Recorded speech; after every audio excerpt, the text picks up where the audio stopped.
How to schedule meeting directly from Monday CRM. Hello guys and welcome to this new tutorial. In today's video, I'm going to show you how to set up the meeting directly with some simple clicks into your Monday CRM. So we are going to head over monday.com, then we are going to head over the web or workOS product switcher. So we are going to choose from here Monday CRM. If you do not find it right there, click on explore products. You're going to find the CRM here. So once we have been here, we can go ahead and head over the contact or the leads. As you can see, a board, or name it as what do you want, I mean by that.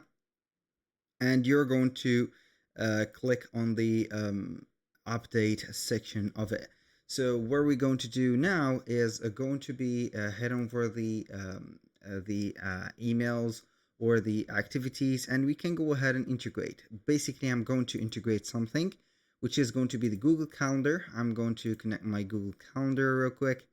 So we're going to have the same account that we have opened our CRM to from here. I'm going to click on continue real quick.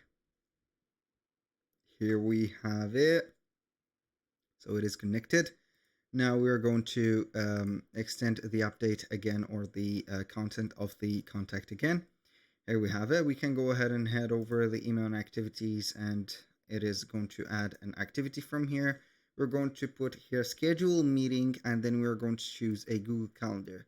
Then we are going to connect it again. If we are not going to have the thing set up like that, and normally it is going to set up the connection, and it is going to give you here the summary normally of the activity.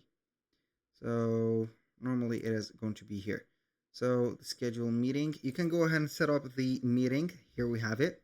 Set up the location like Google Meet or in-person meet. Here the event name, start date, end date, the attendee email address, the event description. You can go ahead and put select the date of it, for example, from here and here, and then you're going to save the event just like that. That was all for today's video. Thank you guys for watching. I hope that you have enjoyed the content, and I hope to see you soon on the next one.